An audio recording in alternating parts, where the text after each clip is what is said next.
Nestle's Ever-Ready, the instant cocoa. Nestle's Quick for great chocolate milk. And Nestle's chocolate bars now present Space Patrol!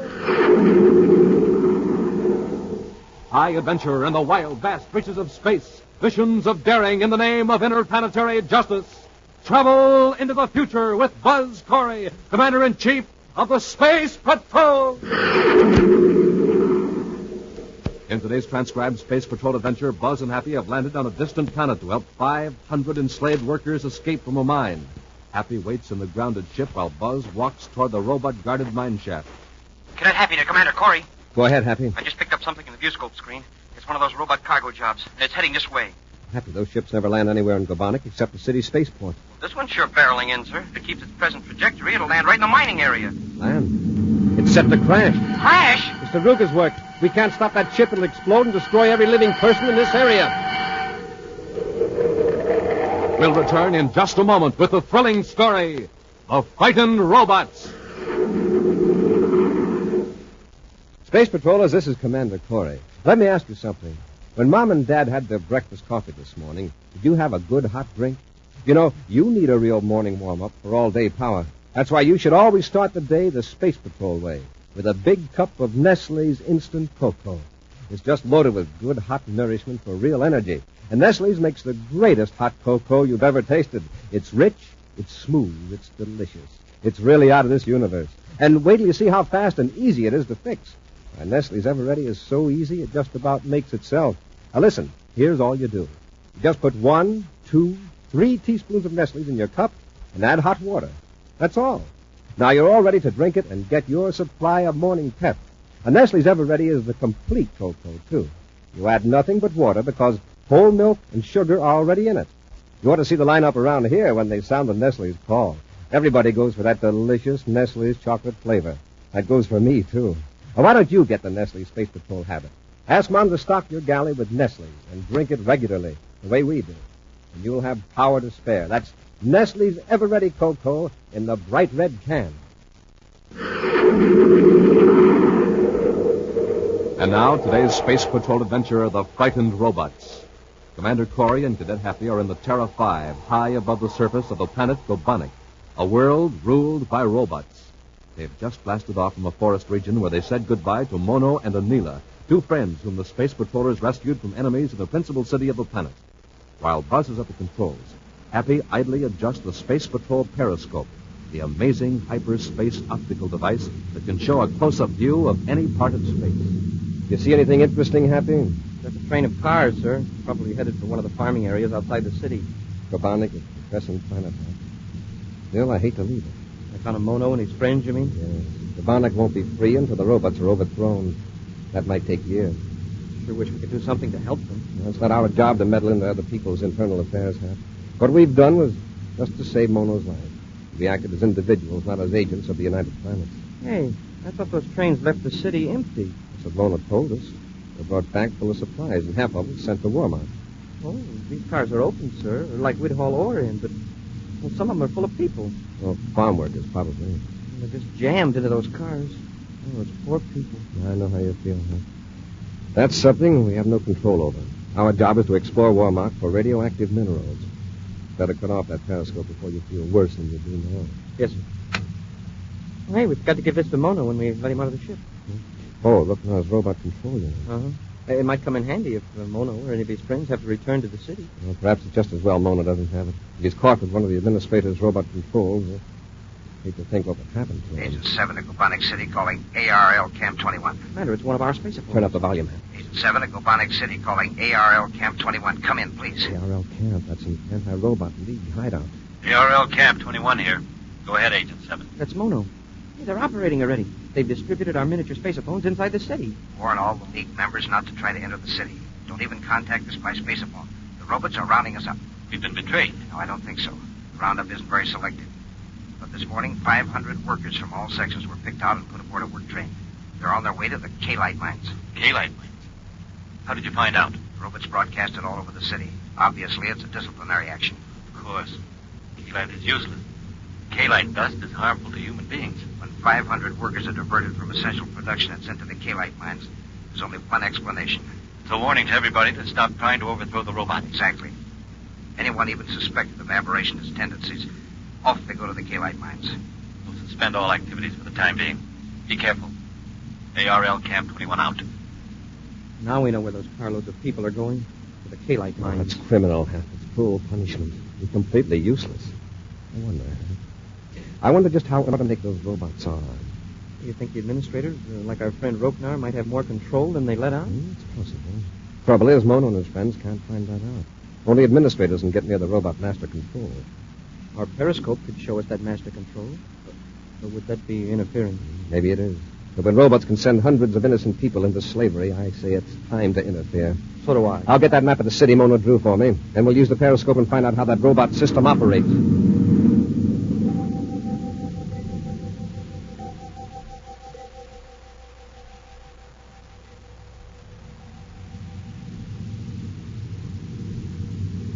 I've got it, sir. There's the Central Administration Building. Okay, Hap, now we'll scan it floor by floor with the periscope till we find the master robot control section. Whatever information we find out, we can pass on to Mono. Well, the lower floor seems to be a headquarters for the robot patrols. Uh-oh. Here's something interesting. There's a shaft right down the center of the building. Elevator shaft? It looks like it. I don't see any elevator. Wait. Something's happening at the bottom. A robot just entered the shaft at the ground floor level. There's a hall leading to it from the street. Oh, private entrance for Zards, huh? Apparently. Yeah. The robot is rising straight up the shaft. Look. Wow. 8, 10, 15, probably 20 stories up.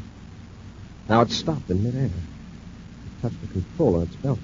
Gravity belt. That's it, Hap. Now it's reaching out and pulling itself toward a platform at the side of the shaft. And opening a door. A robot with a gravity belt. Why, not even Roknar had one of those. Evidently just the robots have them. Now the robot's walking down a corridor. It's opening a door. Hap, look. Handing something to somebody. Hey, that's Roknar. Look, receiving a message from the robot. And by the looks of that room, that's Roknar's living quarters. Right there in the administration building. Now the robot's leaving. Hap, if we had one of those belts, we'd get into the administration center. And then we could save those people from the K-Light mines. Yes. Then they go back to Gobanik? Right. Got the Bobonic work clothes in the ship. Roknar's robot control unit. How do we get the gravity belts? We can find a robot outside the city walls. We'll inactivate him with the control unit. It'll be dark in the city in about an hour. We'll set the ship down a mile or so from the walls. On one of the top floors of the administration building in Gobanik City, Administrator Roknar, in charge of Class H functions of patrol robots, has been summoned to the office of Daruga, Chief Administrator of Gobanik. You realize, of course, that you were the first human being from Gobanik to make a space flight in 300 years. You are now an unknown variable where our computers are concerned. Unknown variables are dangerous to our robot-controlled economy. I don't understand, Daruga. The space flight hasn't changed me. As I explained, I was forced into the ship by these visitors from another solar system. You, Roknar, may have been contaminated by your brief exposure to these two strangers from outer space. Oh, no. They will not trouble us again. It is all forgotten. The computers will not forget.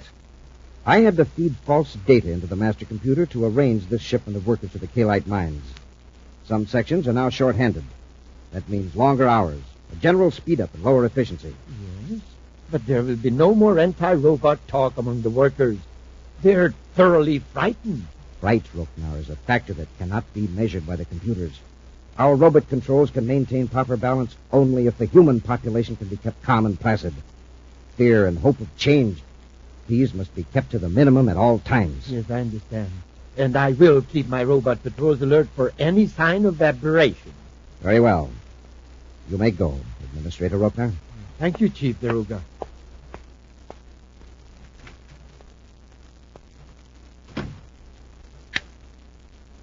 Special Directive 47 to Class G robots. Administrator Roknar, in charge of Class H functions of robots, is now under surveillance until further notice. Record and report aberrationist behavior. Daruga. With rockets cut out, the Terra 5 descends to the ground by repel array a mile from the city. Under cover of darkness, Buzz and Happy make their way to the high walls. The plain, drab coveralls of the Gobanik workers cover their space patrol uniforms. At the gate stands a single robot guard. There's just one of them. He's got a gravity belt. Maybe we can get another one inside. I think he sees us now. I'm going to immobilize him with the control unit. The robot's frozen, sir.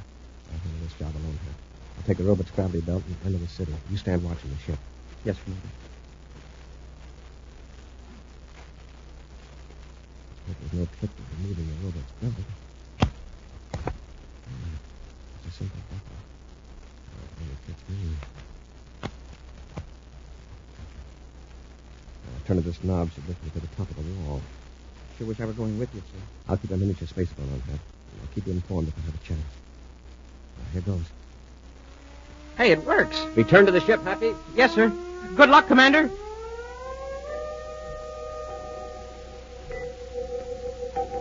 From the top of the wall, Commander Corey looks down inside the city.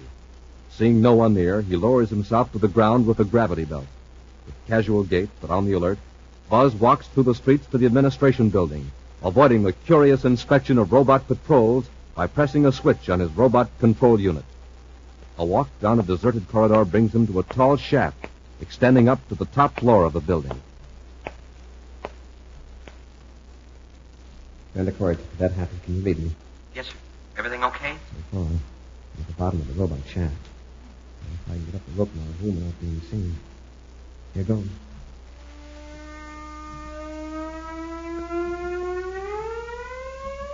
This gravity belt's a great thing. I'll try to pick one up for you on the way back to the ship. Fine, Commander. I'm on the landing ledge. Don't try to contact me, Hap. Someone might hear the spaceophone. I'm entering the corridor now.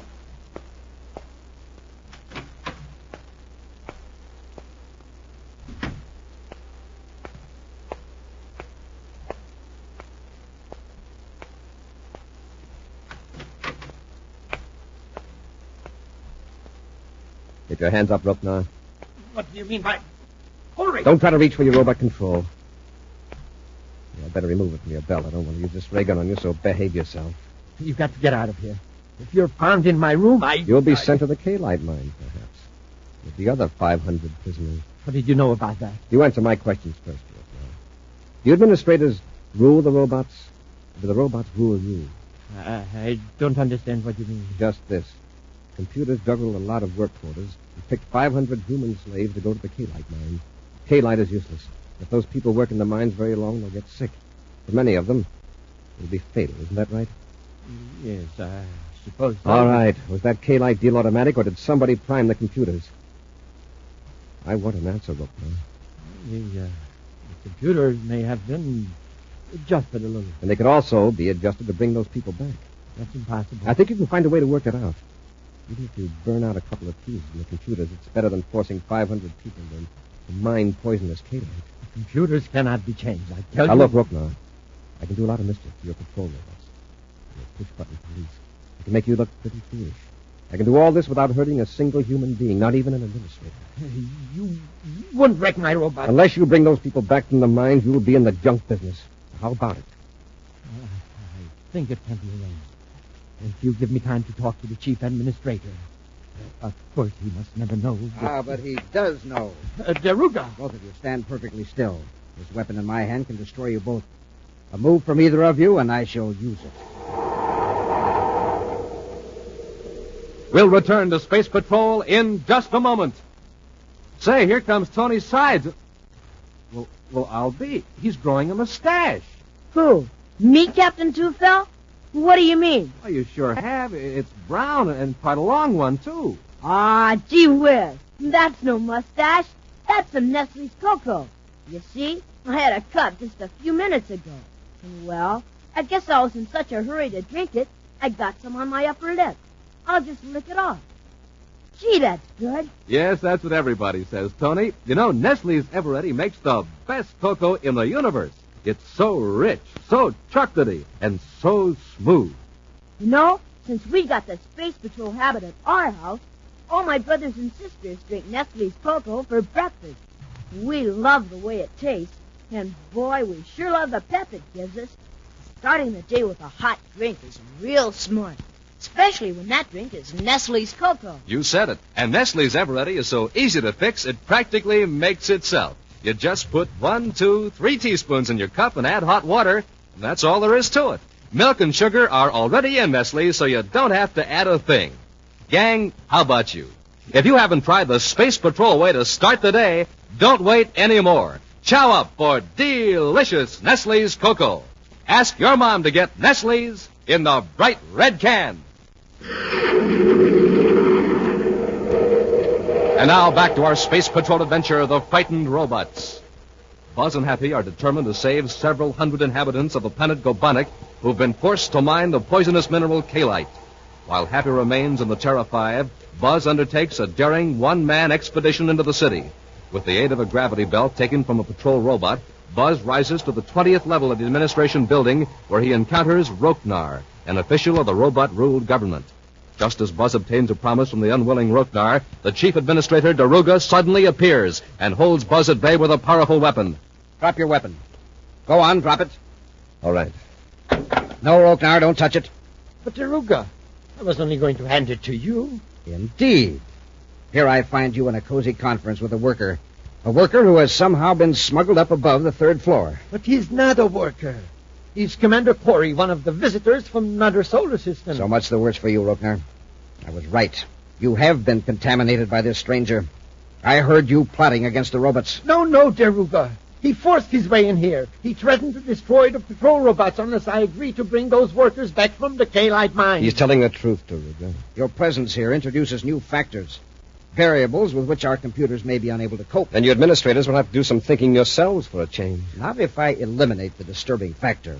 If I destroy you, now, right here, the robots need never be disturbed with new information. That's it, Daruga. Get rid of Corey and everything will be just as it was before he did it. Corey, let go of me. Hold still, Roknar. Let go of him, Corey. You can't escape.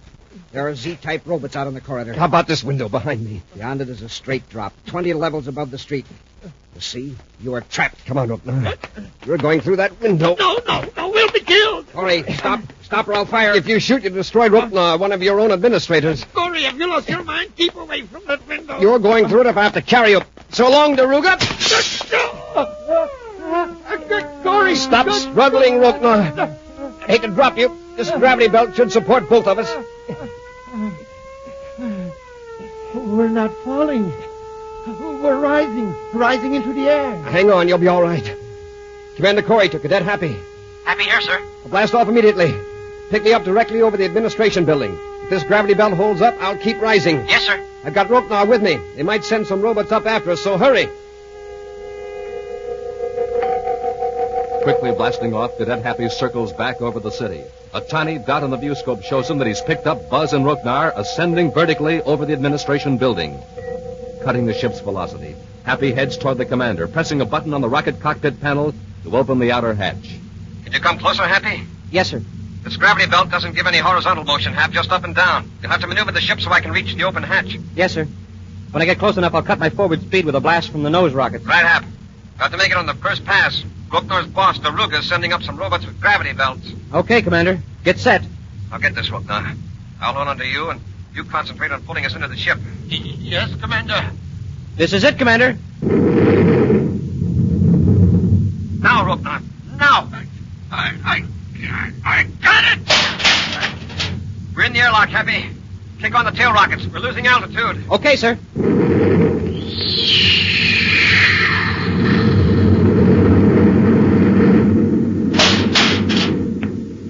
All right, Roknar, move up forward. Yes, Commander. Nice bit of maneuvering, Happy. Thank you, sir. I got the sedan. All right, Roknar. Watch him, Hap. I'll take over the controls. Hovering in the air over the city. We might have been killed. Yeah? At least it would have been quick. Not like working in the Kaolite mines. Well, that reminds me, Happy. I've got to contact Mono. Commander Corey aboard Terra 5 calling ARL Camp number 21. Corey to ARL Camp 21. ARL Camp 21. Mono here. Go ahead, Commander. Mono, this is about those men that were sent to the Kaolite mines. If they escaped, if they survived, could your camp take care of all 500? For a time, until we could distribute them around to the other camps. At least they'd be no worse off at the mines. And spread the word around. You're going to have company. But, Commander, mines are guarded by robots. I've got 2 robot control units now, plus a technical advisor, Roknar. You've captured Roknar again? Yes, he's here in the ship. If Happy and I deactivate those robot guards, can you lead those 500 men to safety? If you can hold the robots off until the men reach the forest north of the mines, we'd have a chance. Good. I'll pick you up at the camp, and then we'll head for the K-Light mines. Corey out. An hour later, Buzz and Happy have picked up Mono, and now, with the anti-robot leader pointing the way, Buzz heads the Terra 5 toward the K-Light mines. Mines are in that range of mountains just ahead, Commander. You set the ship down far enough away to avoid alerting the robots. Then you and I'll approach the mines on foot. Can I go with you, Commander? You better stay with the ship, Happy. Keep Roknar locked up back aft. If Mono and I run into any problems, we'll contact you by miniature spacephone. Yes, sir. Happy, get Mono a blaster while I set the ship down. Yes, sir.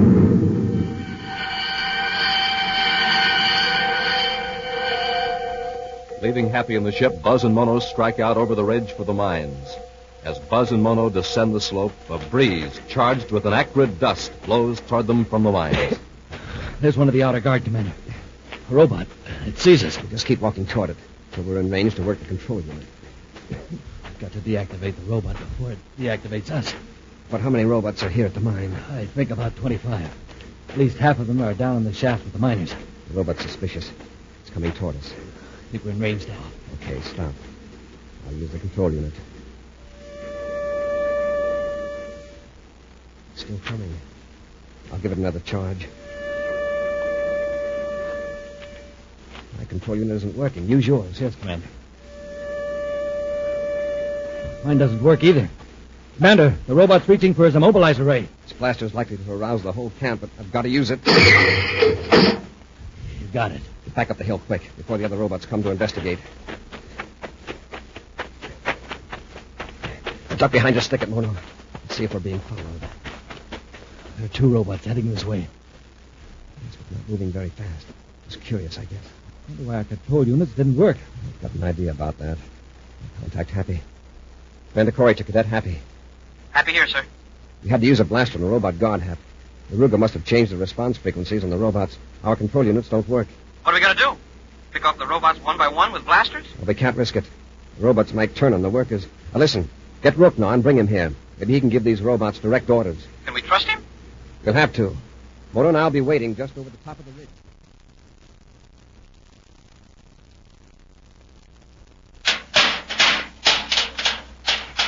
All right, Roknar, you can come out now. The commander's got a job for you. A job? What do you mean? The commander will explain. Come on, we're going for a walk. Into the airlock, Roknar. Where are you taking me? We need an expert on robots, and you're elected. Go on, into the lock. Of course, Cadet. Anything to oblige. Hey, you... This is the jet I've been waiting for. There. I'd finish you right now if I was sure I'd escape from Corey. But this will hold you for a while.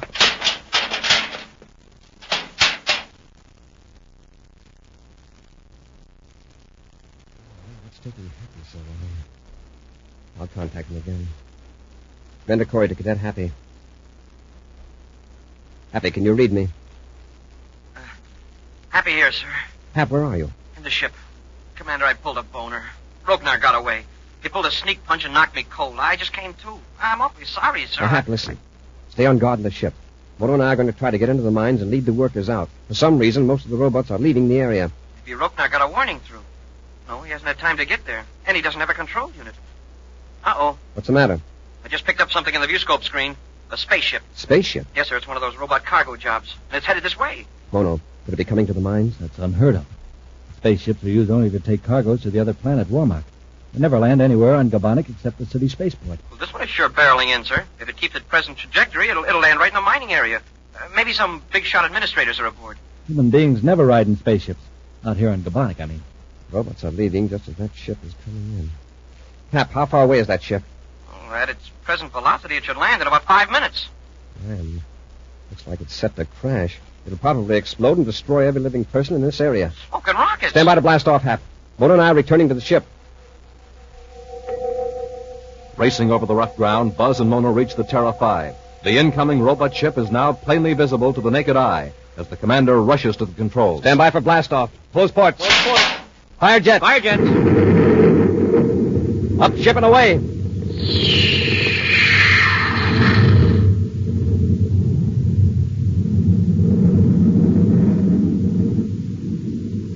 right, Commander. That robot ship isn't leveling off. It's headed straight for the mining area. How are you going to stop it? Those people will be killed. There's just one chance. Destroy it before it gets any closer. Hap, stand by to fire both atom cannons. Standing by, sir. When you're on target, fire. Ship will hit in 15 seconds, sir, unless we blast it first. I'm on target. Fire. I hope that shot's good.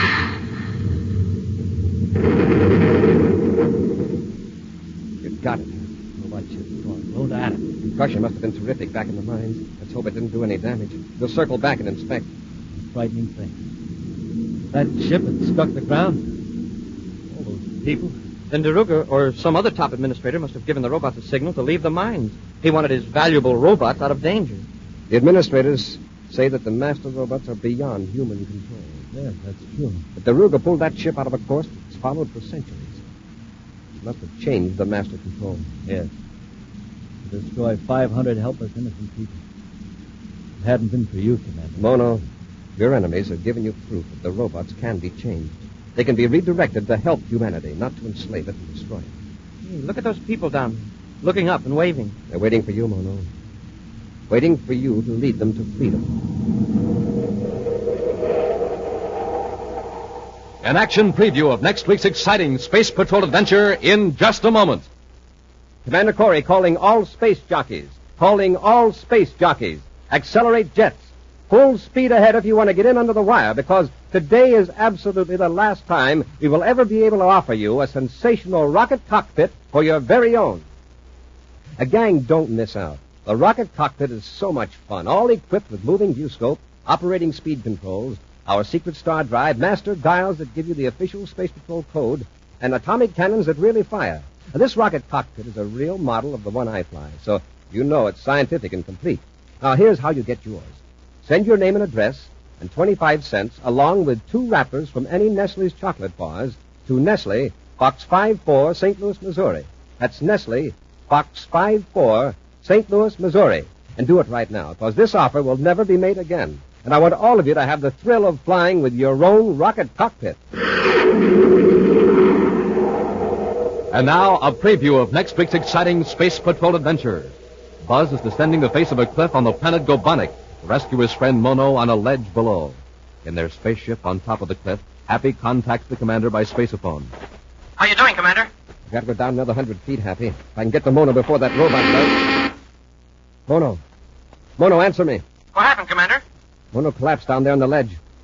The lead robot got him with an immobilizer ray. Smoking rockets. Can you reach him before the robot? If I do, I'll be in range of the immobilizer. I know.